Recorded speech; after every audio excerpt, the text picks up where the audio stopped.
Hello and welcome to another episode of the Dualistic Unity movie review series. I am appreciating being reality and the little things and just all the things that come with being being Andrew, but recognizing that that's not solely the extent of what I am, and I guess I'm just appreciative of that recognition that there isn't anywhere else that I would rather be than right here, right now. And I'm always amazed by the fact that very little in my life has to change. And yet everything can, simply based on the level of clarity that I find myself in. That when I'm confused, I will perceive my life in a certain way and I will respond to my life in that way. And it will cause further confusion. And yet, when I am clear, when I'm able to actually be present in the moment, let go of my judgment, let go of my need, everything in my life seems perfectly appropriate, almost as if I had designed it. And it always amazes me that that is the case, that nothing else has changed except my view of myself and my view of my role within reality. And yet that changes everything that I do from there on in. It's incredible. It's miraculous, even. And the reason I bring that up is because this movie review is about Bruce Almighty, which came out in 2003. It stars Jim Carrey, Jennifer Aniston, Morgan Freeman, Steve Carell, and Catherine Bell. This movie is amazing. There is so much in this movie in terms of insight. There are some great lines. There's some fantastic acting. And of course, it's hilarious to watch. If you haven't watched the movie already, I definitely encourage you to do so before you listen to the rest of this episode because there will be spoilers. But if I had to narrow down this movie to any one theme, I would very much narrow it down to perspective, how powerful our perspective is and how much it shapes our life and our view of the universe. And so before I go any further, I'm going to pass it to Andrew and get his initial thoughts. Oh yeah, there's a lot, and I have a shitload of notes for this one, so I'm excited to dig in. There's a lot of quotes in here that I think have a lot of depth and are probably seen in a different way depending on your own perspective that you have of yourself, reality, etc. As you're watching the movie. Like, are you watching it from the perspective of the individual or the perspective of being God? Because it's going to absolutely hit different if you're watching it from the perspective of being God. And I really saw it kind of broken down into three parts, and that perspective shift being the middle part, because part one and part three, the situation that he's in aren't really different, living the same type of life, but through the recognition that it comes down to him, that really he's being God the entire time, and all that changes is his perspective and recognition that the idea of God and the reality of being that idea of what we think God is isn't as glorious as it may seem. And so yeah, between the three parts, I won't get too into all of that yet. But yeah, in terms of part one, it's interesting because even just throughout the entire movie, it's always in flow the whole time. Like, everything is perfectly appropriate to getting to that end, and yet he has a certain perspective of it. Even the viewer has a certain perspective, like, oh, that didn't have to happen, or that's a bummer, or oh, that maybe he didn't have to go through that. It's like, no, he had to go through all of it to get to that end point. But yeah, I saw part one very much caught up in being an idea, and that idea being inherently divided from everything, caught up in things like want, perception of lack, and desiring for his life to be better and for someone to save him outside of himself. That's a good point. It's interesting how his self perception also very much changed his perception of God, right? Because while Bruce is a funny and lighthearted person who lifts people up just by being around them, because that's what he does, he has ambitions and he has a direction that he wants his character to go in that's self-defining, that's going to raise his value and make him more. And so it conflicts with who he is. He is already in the state of mind that could make the most out of each and every moment, but he's not focused on the moment. And so I find it so very interesting that here he is being just a ray of sunlight for so many people. And yet he voices, God, why do you hate me?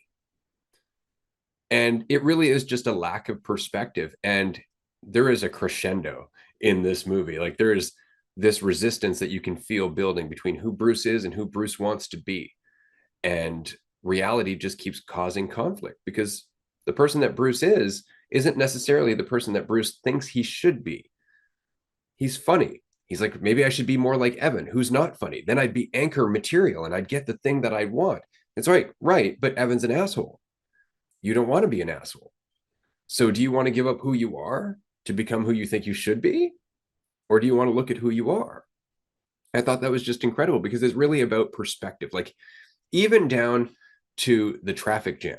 Because again, this is really a buildup as everything is working against Bruce's ideal narrative. And he's just getting more and more upset. And I don't know if you've noticed this, but when he was stuck in traffic and he's shaking the car and he's all frustrated because he's late for the meeting where he's thinking that he might get that promotion or at least word about that promotion. And he actually says, this is my luck, as somebody is being wheeled by in a stretcher to the ambulance. He actually says, this is my luck. Like it's so bad while somebody else is potentially dying and he doesn't even see it. And that's really just a great example of just what the entire first part is about. Is he's always caught up in himself.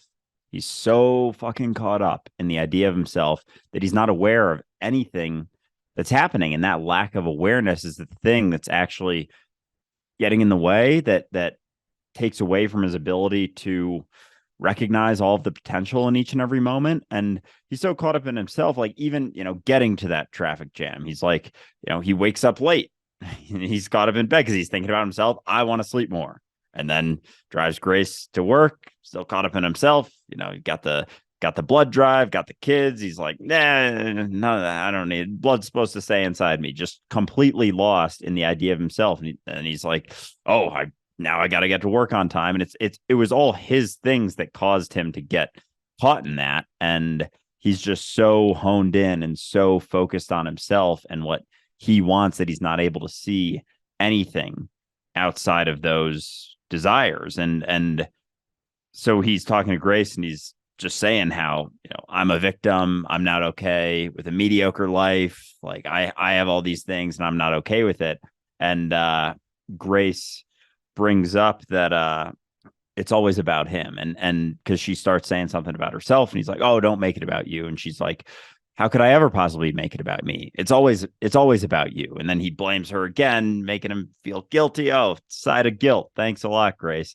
And it's just it's right in front of him that he's always thinking about himself. He's so lost in the narrative.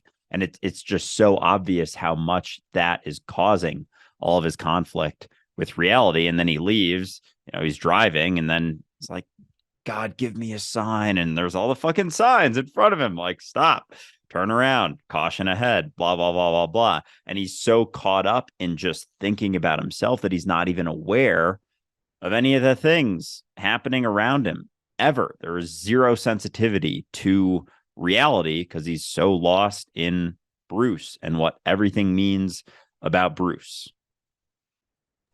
Yeah, it's really interesting how lost in that he gets, because that really is what leads to his meltdown, is the fact that he's so focused on getting this thing that's going to make his life better that even the slightest hint that he may get that raise is immediately translated into, he practically told me, Grace, I'm going to get it. It's going to happen. And he was all built up like this was going to happen. I'm going to get my moment. And then it all fell out from underneath him. And of course, Evan, who is an asshole, uses his line about community and the cookie metaphor and all that as he's accepting the job. And it's just the final straw for Bruce. That's enough. And he snaps, but it's because of how fixated he was. It's because of how fixated on that end goal he was that fall was so precipitous. Because had he not been so invested in the idea that his life would be better if he could just get what he wants, he would have dealt with it with a degree of grace, oddly enough. So this very much leads to his perspective of God, because to him, God is all powerful, right? So therefore, if God is all powerful, God could just do whatever God wants. God would have control. God could fix my life in 5 minutes, completely disregarding the fact that his life is connected to everybody else's life, that to change Bruce's life, you would have to change everything. And he's not looking at that. He's looking at the fact that control equals getting what I want, which equals happiness. That for once, I just want God to think of me. And he's forgetting everything. And yeah, I love the moment where he's like, give me a sign. And there's a bunch of signs saying, caution, beware, slow down, that kind of thing. And he doesn't pay attention to it at all because of that same tunnel vision. And it ends up leading him to an accident. And he screams out, answer me. And we have all felt like that. We have all cried out to the universe, what the fuck? And wouldn't it be great to have an answer? And that's very much why I love this movie, about the fact that reality created a character to represent it, and you can talk to it. And it's brilliant in how it's done. And again, credit to Morgan Freeman being possibly the best person I could imagine to play God. Because when Bruce meets God, he very much is in this mentality of, if things just changed, my life would be perfect. And yet God is very much aware that everything is already doing what it's supposed to do. It's just that Bruce doesn't see it. And so I love the fact that when Bruce meets God, he kind of shirks off the, what? You want me to mop the floor with you? Yeah, okay. I'll see you at the 7th at 7. And God's like, the 7th at 7 it is, because that was already what was going to happen. The entirety of Bruce's story was already going to happen. That's the most beautiful part about God's character, is that God just let it happen, which is really what Bruce needed to do. That's the lesson that Bruce needed to learn, was to let things happen, to be a part of them rather than trying to get what he wants all the time. Beautifully done. Yeah, absolutely. And that scene of meeting God is kind of where that first part I was talking about comes to an end, right before he gets all of God's powers. But there's a line. So when he's meeting God, and he's in the building, and God comes down, and he's like, "Oh man, that's a pretty bright light you got up there." And Morgan Freeman responds, "Yeah, the light is too bright for most people. They spend their lives in the dark trying to hide from me." And that one fucking hit. So I wanted to just like pause on that for a sec, because from the perspective of being an individual, a believer, whatever it may be, you would think, oh, they're saying, you should believe in God, you're avoiding God and all that stuff. But what I saw it as was that everyone's hiding from the recognition that they are God, hiding from that recognition that they are it. And we've talked about it many times in many episodes, that so much of what we do in our lives through believing the idea of ourselves to be the truth, whether we recognize this or not, is us avoiding the reality of being God. And that bright light, it's too bright for too many people. Like, there's a lot there, as we see throughout this movie. Recognizing that you're God, being God, having all the powers, it's a double-edged sword, like with everything, and may not be quite as amazing and glorious as it may seem. Like, being God isn't this thing that's better necessarily, but it's different.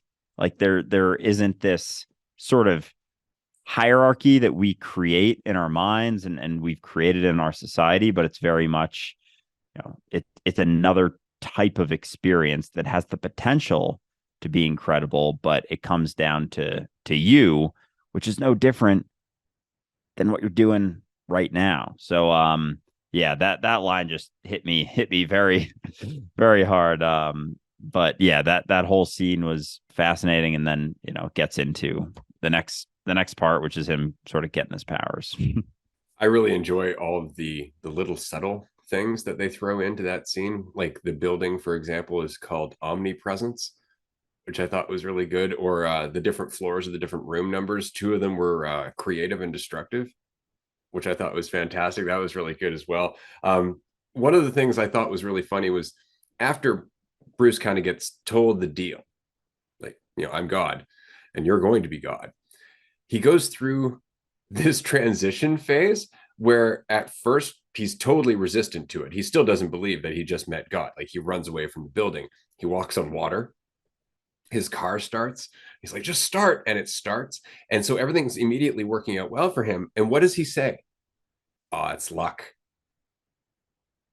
And how often do we do that? How often do we assume that we're so disconnected from things that things going well is just luck, as opposed to you quite literally being reality, not necessarily as resistant as you have been, right? Suddenly you're God. Things change. So I thought that was really good. He moves the sugar, and of course he causes the soup to part like the Red Sea, which was fantastic, because that's the thing, is that you would start to experiment with power. And with that temptation for power goes the temptation to control. And that's where everything can kind of go off the rails. And I love the fact that God knows that. God is aware that Bruce is going to go on this entire cycle. And he does. But I appreciated the two rules, which I thought was really interesting. You can't tell anyone. And I thought that one was kind of tongue in cheek, because even if you did tell anyone, they wouldn't understand you, which is really funny. So you literally can't tell anyone because they couldn't take it in. They don't have the clarity to see it. And you can't mess with free will, which is, of course, perfect, because everything is God's will. You can't mess with your own will. It's your will.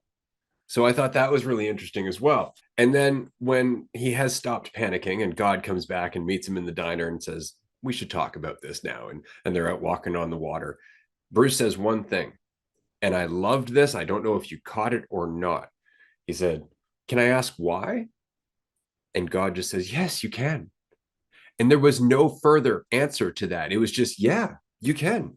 You can ask anything. I thought that was beautiful.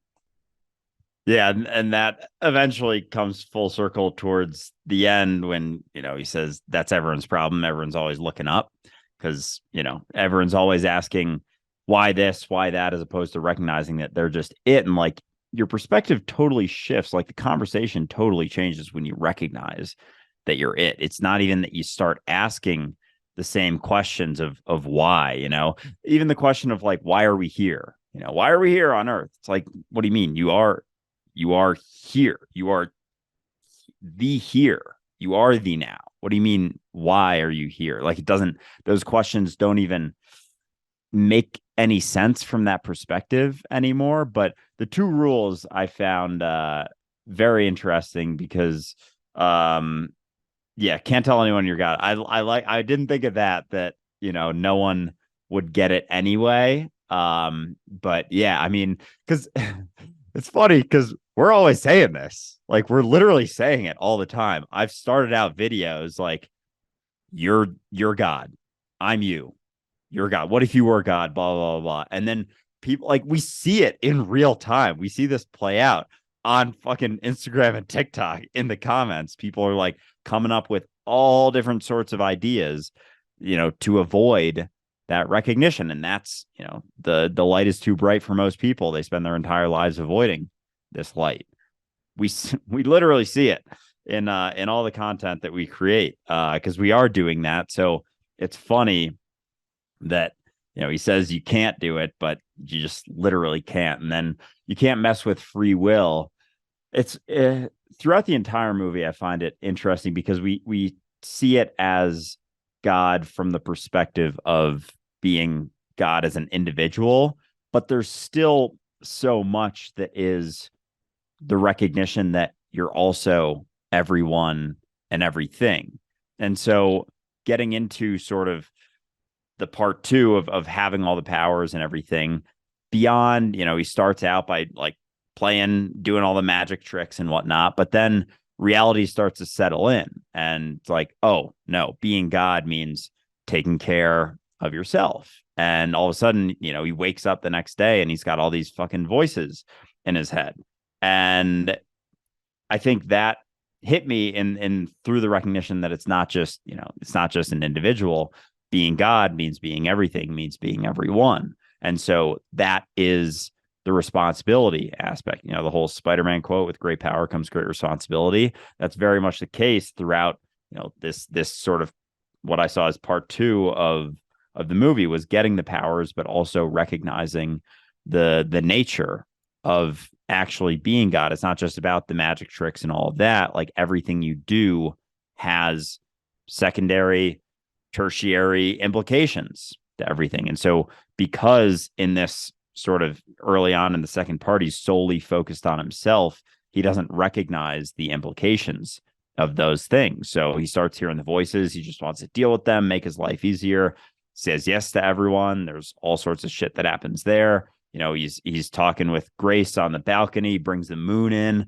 causes a tsunami on the other side of the world, like starts still focused on himself, even being God. He's still very much focused on the egotistical character, and he wants to get his job back, be the best news anchor. So he starts making all these things happen to get all the news stories, meteor hits, causes all these power outages. Like, there's all these secondary implications that people don't recognize would be the case to this. So we're so solely focused on what I want, what I want to get out of this, and don't understand that what we want isn't always what's best for us. And so, you know, part two is very much, especially early on, once he gets his powers, it's all about him. It's all about his life, making his life better. Even says, like, oh, I had to right a few wrongs in my life. And I love how they show all of the implications of all of the things that he does that you don't think are that big of a deal. It's like, oh, he just wants to bring the moon closer to impress Grace a little bit. And it's like, it causes a whole fucking tsunami and a bunch of death on the other side. So it really brings all of those powers back down to earth in a way. It grounds them in recognizing that, oh, maybe that isn't the best way to utilize these capabilities.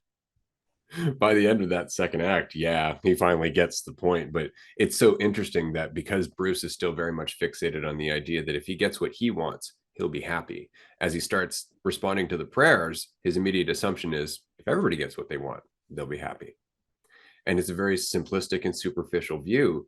And you start seeing it play out, like the one lady who's like, I lost 47 pounds on the Krispy Kreme diet, right? Or somebody's stocks tripled, or everybody won the lottery, and so the whole thing was worth $17 to each and every person. And so this idea that getting what we want is what's best for us is really a superficial view, but you don't recognize that necessarily when you're focused on it, because you're focused on it, so you're not going to question it. There's that level of cognitive dissonance, right? So that was the most simple thing he could have done, was just say yes to everybody, and it saved him time, which is really what his focus was. He's like, this is going to take forever, because after responding to so many prayers, there was twice as many prayers. And I think this is really interesting, because there is this insight that comes with not getting what you want over and over and over again, that you can do with what you have. And what you start to see is opportunity, but you also start to learn humility. You start to learn empathy. You start to see other people going through things, because you're not just getting what you want, and you can recognize that other people aren't getting what they want either. And that brings us closer together. That creates community, that creates compassion. And so that is the perspective of the whole, that we are all working together all the time, but we get off track in focusing on what we want. And what I enjoy about Bruce's journey is that he was so focused on the things that he wanted that the repercussions of doing so ultimately cost him the thing he wanted in the end. That he actually couldn't be an anchor, because the riots kept happening, the power kept going out, everything was working against him. Despite the fact that he controlled his way there, the consequences actually took it away from him. And that is very much the case with all of us. We try to control our way to an end result. And even if we get it, we are no longer the person that can appreciate it. So we don't actually get it.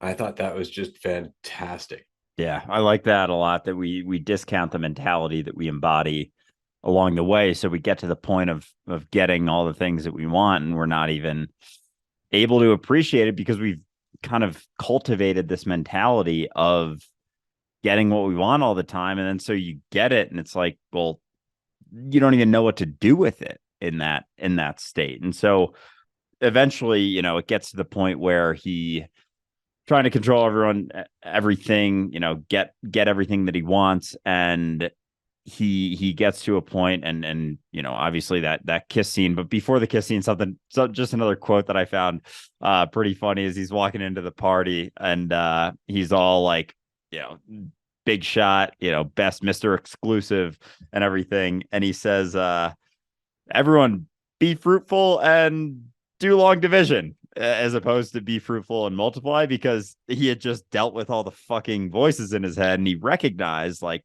maybe we don't need more people. And so I found that insight to be very funny. But getting to the into the party, and then Grace sees him kissing the other anchor, and she gets mad, and it kind of turns into this whole thing, as opposed to him getting everything he wants. He had that thing that he wanted all along, being Grace's love, and then he loses that, and now that's the only thing that he wants, and he does everything he possibly can besides having the ability to impact her free will to try and get her back. Shows her all the signs, does all these crazy ass things, and it's still not enough. And eventually it gets to a point where he does try and control her and just love me, just love me. And she says, I did. And he kind of blew it. So yeah, eventually there's that shift from trying to get everything he wants to getting the thing back that he always had. And I just saw that to be very symbolic of recognizing that if we're not attentive to where we're at, we may be missing that, the thing we really wanted deep down all along was what we had all along. And that actually leads to possibly one of my favorite conversations in the entire movie, which was between Bruce and God. How do you make someone love you without affecting free will? And God says, now that's the question. Because that's exactly it, right? And that's our relationship with the universe. That's our relationship with reality. We can't love it until we get out of the way and recognize that we're it, right? But as long as we have this idea of ourselves, we can't love reality. We can't love God. We can't love ourselves, right? And so the universe is constantly wrestling with this. Like, how do I get back in touch with myself without forcing it? Because in forcing it, I know there's an equal and opposite reaction because I'm just forcing myself. And so the real question is inner peace on a collective level. How do we accomplish that? And it's just through self-acceptance. I thought that was such a profound part of the movie, and it's probably often overlooked, but that is the question. How do you make someone love you without affecting free will? You can't. And if you love them, you won't. Which kind of starts to get into part 3 when he finally lets go of that. And he's talking to God, and he basically lets go of his need for her and stops. This is the shift from being God thinking about himself to being God and thinking about reality. Like, and this shift I see, when he finally lets go of the desire to get Grace, he's like, I don't want her anymore. I want her to be happy. I want what's best for her. And so in part 1, it was very much, the idea of being an idea, being Bruce. And then it was the idea that we all have of being God, the almighty, powerful. And then finally, part 3 is the reality of being God. And so it starts out with him still having the powers and whatnot, but starts doing everything for everyone else, helps the guy with his car. He's sitting in traffic, not like moving it and everything, just kind of letting go of that need for control, surrendering, and eventually still can't get Grace back. And even though he still has his powers, and then he's like, basically gives them up. And in both sides of that part 3 of being the reality of God, it's like starting out with the powers and not really using them because he finally understands the implications, the potential implications that he doesn't know will happen. But if he's so focused on getting what he wants, there's going to be implications to surrendering the powers, to not wanting them anymore, and still being the reality of God. And so I think that shift from, letting go of the need to have Grace and just thinking about what's best for her, thinking about what's best for everyone else. And the guy, when he pushes the guy's car, he responds, "God bless you," or something like that, and he just kind of smirks and smiles, which we do all the time, which is funny. But yeah, part three is very much just that the initial parts, that shift from being the idea of God to being the reality of God, which Bruce always was. Yeah, it's the realization of true power, which isn't changing reality at a whim, but rather the gentle nudge of just being there for someone when you can. And that really is it. And it's so interesting what you're saying. God bless you. And he kind of smirked. It's like, I just did that for myself. Right. Like that is God in action. So I think there was a pretty big insight there for Bruce. But what I thought was really interesting, and again, this goes back to how beautiful and perfectly circular this movie is that Bruce has his moment where he literally says, I surrender to your will. And then he gets hit by a truck, which is great. But when he's talking to God, what he says about Grace is that, no, I don't want her back. I want someone to see her always as I do now through your eyes. So I want someone who sees her from the perspective of God, someone who accepts her for what she is without requiring anything from her, somebody who sees her whole and complete now.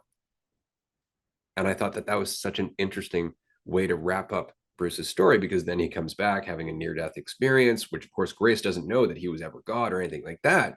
But in that near-death experience, we often do get a glimpse at how lucky we are to have people in our lives. We often do get a glimpse of how much we've taken them for granted. So I thought that was rather seamless. But the other thing that was seamless was that throughout the entire time that Bruce had all of the powers of God and was trying to get what he wanted, it never once occurred to him to take himself down, to actually tear himself down in order to increase the connection with everything else. And so it wasn't until he hit rock bottom, that he was hit by a car, just came back to life, that Grace came back, recognized how much she loved him, and it was just perfectly seamless to the point where he's just like, oh, now you're just showing off. Because that had been in motion for the entirety of the movie. Everything that was going to happen. And again, right down to the point of Bruce and God mopping the floor on the 7th at 7. Everything was exactly what it was supposed to be. And the only thing that changed by the end was that Bruce thought less about himself and was able to actually be the miracle, as God said, because we are all God, and that is the miracle. Amen. Yeah, that's that finishing touch on the movie definitely hit home as well. It's kind of the same perspective I have with manifestation. It's like when you're looking for things to manifest, all of these things that you want, all of these miracles to happen, you want to be able to perform miracles. It's like, no, you are the miracle. You are the manifestation. You're already it. And that's the thing that he was missing in part one was recognizing that he was unable to recognize that he was already it, and then was able to get a glimpse into all of the things that he wanted and recognize, finally part three comes around and he's like, oh, goes back to living the same, like the movie ends with the same exact thing as it starts with, doing the field reporting for the same bakery and making jokes and doing the same thing, but because his entire perspective has shifted, everything shifted, and it on the surface seems like nothing's different, but same time everything's different. And that's really the shift that is available to each and every one of us, is letting go of the perception of ourself as being the truth of what we are, and thinking that things should be at all different than they are ever, and surrendering to quote unquote God's will, which is just your will, but not the idea of you, but the reality beyond that. Yeah, there was one significant difference between the beginning of the movie and the end, which was that the beginning of the movie was very much reflective of Bruce's mentality that he was doing it on his own. There was nobody there for him. At the end of the movie, he was surrounded by people who loved him, surrounded by people who appreciated the humor that he brought, the attitude that he had, the person that he was. Everything changed because Bruce changed. His perspective, his priorities, everything about his life changed in just that he accepted himself. I love the part with the boss where he turns down the anchor job, finally gives it to Evan, and then says something along the lines of, "What's that? You want me to debase myself or to make a bunch of other people laugh? Sure, I can do that." And he does so happily, recognizing that that is a miracle. To bring a little levity, to make somebody's day a little lighter, that is the best you can do for anyone. And it really does come down to you just accepting yourself so you can laugh too. That really is it. So I was really glad that we covered this movie. And admittedly, this is our third Jim Carrey movie. So just like Bill Murray, Jim, if you're listening, you get a free coffee. Just get in touch with us. To be honest, though, all jesting aside, I think that a lot of people really miss the point of this movie. I don't even know if it was written necessarily with this in mind, but it would almost have to be for it to be this clear. So at some point when Jim comes on the show, I look forward to asking him all about it. But this was a blast. Thanks so much for watching this one with me, Andrew. I look forward to what we do there next week. Yeah, likewise. It makes me wonder with how clear this movie seems, at least, to us and probably everyone listening who watched it. It makes me wonder with Jim's sort of waking up how much of an impact this had and how much of a role this movie, as much as all of his movies, and the recognition that, the characters he played were no different than the character of Jim, but this one specifically, it must have hit home. I can only imagine, because the character that he plays in here is very much similar to Jim Carrey's character in his real life, that I have in quotes. But yeah, it's a incredible movie. It was fun to go back to it from the mentality that I have now, especially because I saw it probably back 15 years ago or so, and yeah, definitely hit differently this time. So I'm glad we were able to cover it for sure. Yeah, absolutely. Thank you, everyone, so much for joining us. As always, we will see you next time. Bye, everyone.